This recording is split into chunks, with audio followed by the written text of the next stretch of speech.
Josh, take it away, man. I will position the next rounds based on the advice that you start to give me right here. Well, on a local level like this, our strategy can work really, really well when you're interested in not only using LinkedIn to get phone appointments and appointments for your sales team, but combining it with an in-person event strategy. And so we have a client local here in St. Louis, just by chance. His name's Tom Swipp. His company's called Swipp Systems.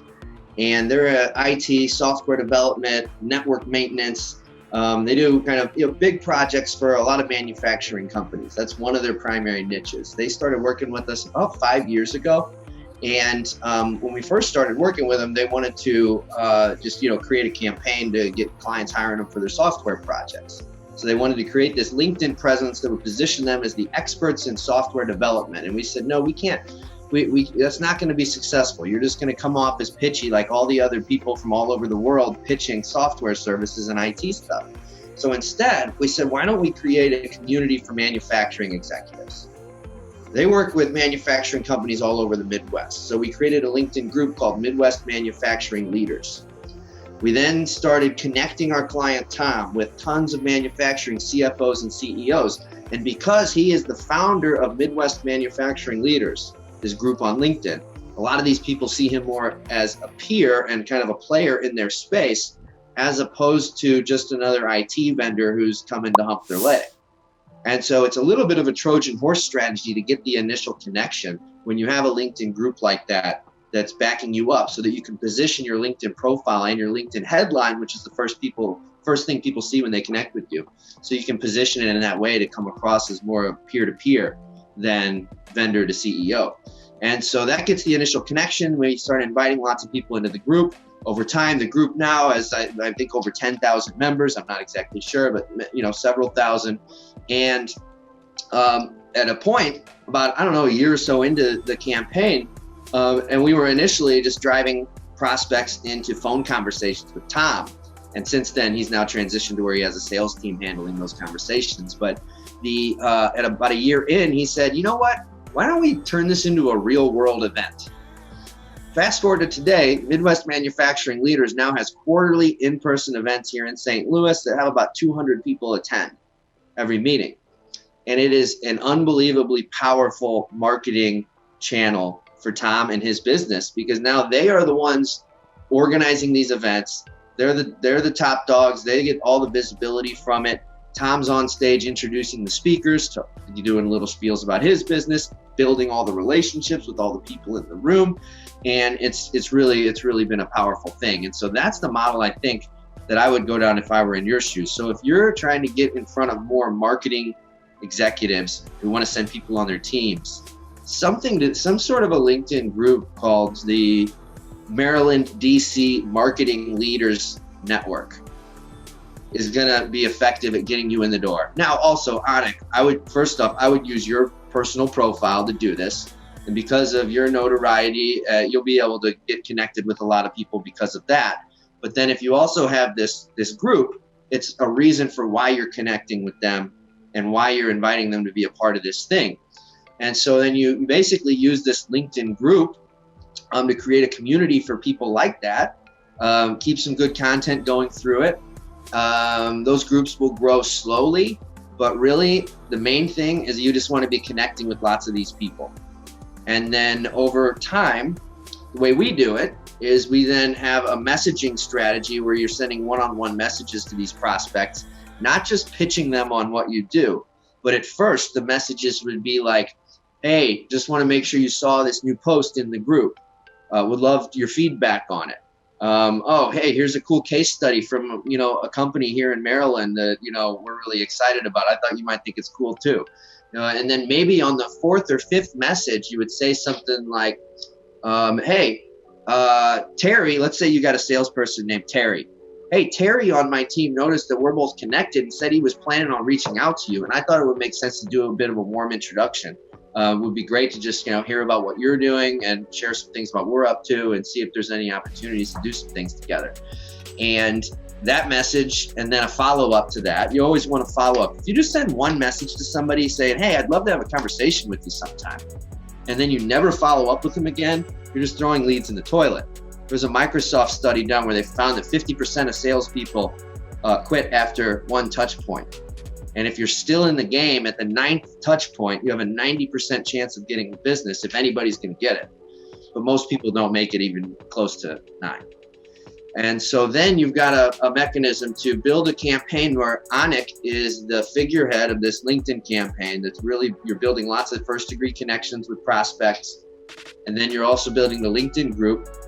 And then because you're not the one that wants to handle every conversation with all of these prospects, you've got a mechanism to build a relationship with Anik and then do a warm handoff to one of the folks on your team to have a conversation with them.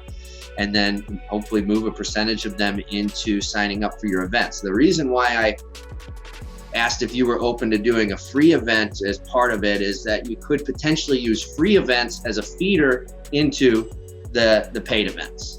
And you could get hundreds of people to come to the free events and basically use the free events to enroll people into the next level, the paid events, where they can obviously get much deeper.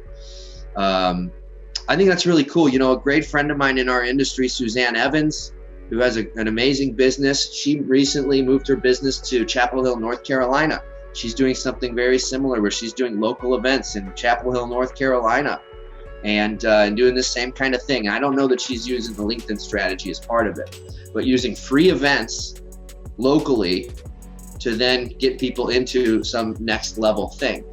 So it's not like you need to organize some massive conference to try and enroll people into your programs and services, So in a nutshell, that's kind of the playbook that I would have in mind. Now, with our client, Tom, and his IT company and Midwest manufacturing leaders, how we get people to come to these events. And now his events are free once every 3 months.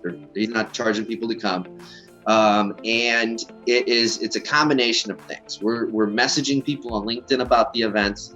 We're promoting the event within the LinkedIn group. Over the years, we've built up a nice email list that goes along with the group. So, once every couple of weeks or once a month, there's a Midwest manufacturing email that people get, and we're promoting the events with the emails. It's kind of a full court press. To get people to come to events, you're going to have a few different things in motion to make it happen. And so how we make that happen and how you would really leverage all this LinkedIn stuff to then create some of these other assets to promote the events too would be, and this is getting a little tactical, but I think it's important because LinkedIn groups, you can no longer send an announcement. You used to be able to send basically like an email blast to all of your LinkedIn group members, and they would, once a week, you could send an email to all the group members that you have. Now LinkedIn doesn't let you do that. And they also don't allow you to export the emails of your LinkedIn connections, which they used to do. Recently took that away, which was big. But there's tools out there that will get that information for you anyways. There's one that we use called Get Prospect, and you can actually sign up for free and get some free contacts with their free plan. I don't get anything from it. It's just a tool that we like to use. Get prospects, plural or singular? Singular. Yep. Getprospect.com. Awesome. Yeah. And I'll stop talking in a second, but basically what that'll allow you to do is scrape your LinkedIn group and or LinkedIn connections and get those people's emails so that you can then reach out to them in some other ways. You got to be smart about how you do that, but it's there if you're careful and know how to do that. By the way, I don't want you to stop talking. That's the whole point of this. You're dropping gold here. This is amazing, and I've been taking all kinds of notes. And again, if you're watching this or listening, I've got notes, man. You want these? I'm going to take pictures of them, put them up on anikpodcast.com. I'm feverishly taking notes because I want to do this for myself. So, man, I got all kinds of questions. I don't know where to start. But let me just regroup. So let me summarize. I think I'll start there. So step one, I create a group on LinkedIn, and we create a good name, not a marketing type of name, like a leaders of, like you said, I wrote it down. You said Maryland, DC Marketing Leaders Network, right? And we could even go deeper and we could say Maryland, DC, Virginia Digital Marketing Leaders Network, so that we get even more specific. And then we start to, and this is where I have some questions. So this is going to be round 4. I've already determined what we're going to do is we're going to talk about how the heck do you grow a group? So we'll talk about that. But you grow a group, you start to post content on that group. That'll be round 5. We're going to talk about what is content. And then you basically over time are building that relationship with them. And what you do is you start to message the group individually, even like people. You start to message them like, hey, I've put some good content up. I put up a good case study. Like, go check it out. And by your 4th or 5th reach, you start to think about kind of carrying that introduction over to someone on your team who could then bring it in for an appointment. And then obviously I love the case study of Microsoft. You talked about the 9th touch point being 90% chance of closing a deal. Like, God, I'm going to literally leave this room at the end of this and walk right over to my sales team and just throw that at them because they're not good at that. So I've got a bunch of questions in regards to how to do all of this. The biggest one that comes up, so here's my gut reaction I had when you talked about all this messaging, is I was like, oh God, I don't have time and I don't want to do it. 2 questions. One is, could I outsource that to someone? So could someone be in my profile doing that on my behalf? 2, so yes, could I outsource it? Are there tools that I can outsource it to, or people, or even my own team? Well, obviously, it's something my company does. Okay. So yeah, you could hire us to do something like that for you. A lot of the folks that go through our training programs might have an assistant or someone on their marketing team that will do it for them. And so that's common as well. Are there tools? Yeah, there are tools out there. LinkedIn, it's kind of a whack-a-mole kind of thing with those tools. You remember a few years back when there were a lot of like scrapers and different tools for Facebook, and they just totally put the kibosh on all that. That seems to be coming for LinkedIn, and it's started to happen within the last year where there's certain tools, if you're using some of these bots that do different LinkedIn automation things, that people have been getting warnings that pop up and say, hey, we see you're using this tool. You need to click OK and agree that you won't use it anymore. We're going to shut your account down. And so that kind of stuff you have to be careful with. Some people are using those tools and taking the risks and know how to use them and stay safe and under the radar. So it's out there. Got it. Okay. So let's talk about your services. So very selfishly asking here. So we could potentially say, Josh, fill a room, do what you need to do. We're going to do a free event in 2 months. Start posting content, grow the group, message everybody. Is that something you guys would say, okay, move aside? We're in. We're doing it. Yeah, we'll grow the group. Okay, we'll post the content. We'll connect with people. We'll get your appointments booked. We'll just do it all. You just, focus on closing sales. All right, that's good to know. Thanks for listening to The Fighting Entrepreneur with your host, Anik Singal.